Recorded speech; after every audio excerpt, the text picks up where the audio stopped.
Hi friends, welcome to my channel SR creation. ఈరోజు ఎంతో tasty అయిన రాగి జావ తయారీ విధానం చూద్దాం.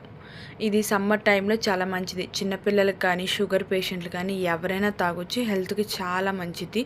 ముందుగా స్టవ్ ఆన్ చేసి ఒక గిన్నె పెట్టుకొని దాంట్లో ఒక చెంబు వాటర్ తీసుకొని పోసేసి అది హీట్ చేయాలి. అది హీట్ అయ్యేలోపు కొంచెం ఉప్పు తీసుకొని ఉప్పు వేస్తే అది మరుగుతూ ఉంటాయి.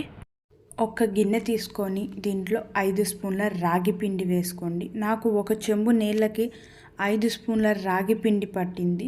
మీరు ఈ విధంగా చూసుకొని రాగి పిండి వేసుకొని కలుపుకోండి. మామూలు నీళ్ళే పోసుకొని ఉండలు లేకుండా మెత్తగా చక్కగా కలిపేయండి. అలా కలిపిన ఈ కన్సిస్టెన్సీని పక్కన పెట్టండి. ఈలోపు నీళ్లు మరగగానే దీన్ని పోస్తూ కలితిప్పుతూ ఉండండి, లేదంటే ఇదంతా ఉండలు కడుతుంది. అలా కలిదిప్పుతూ ఉండండి. ఇది చాలా హెల్తీ అండ్ మంచిది కూడా హెల్త్కి. ఇది సమ్మర్ టైంలో బాగా యూజ్ అవుతుందన్నమాట.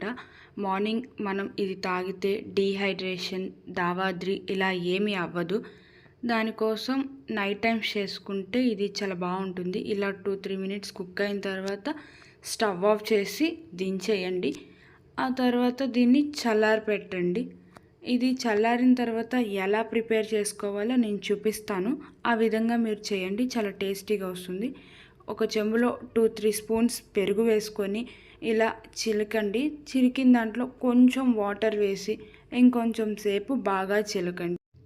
దీంట్లో రాగి జావ వేసి మరి కొంచెం సేపు చిలకండి. చిక్కదనం బట్టి రాగి జావ వేసుకోండి. చక్కగా అంతా మిక్స్ అయిందాక బాగా చిలికేసిన తర్వాత దీంట్లో మీకు తగినంత ఉప్పు చూసుకొని వేసుకోండి. ఆల్రెడీ కొంచెం ఉప్పు వేసాం కాబట్టి చూసుకొని వేసుకోండి. అలా వేసిన తర్వాత స్పూన్ పెట్టి బాగా కలిపెట్టేసేయండి. అంతే, ఎంతో ఈజీ అయిన రాగి జావ తయారైపోయింది. ఇలాంటి మరిన్ని వీడియోస్ కోసం నా ఛానల్ని లైక్ చేయండి, షేర్ చేయండి, సబ్స్క్రైబ్ చేసుకోండి.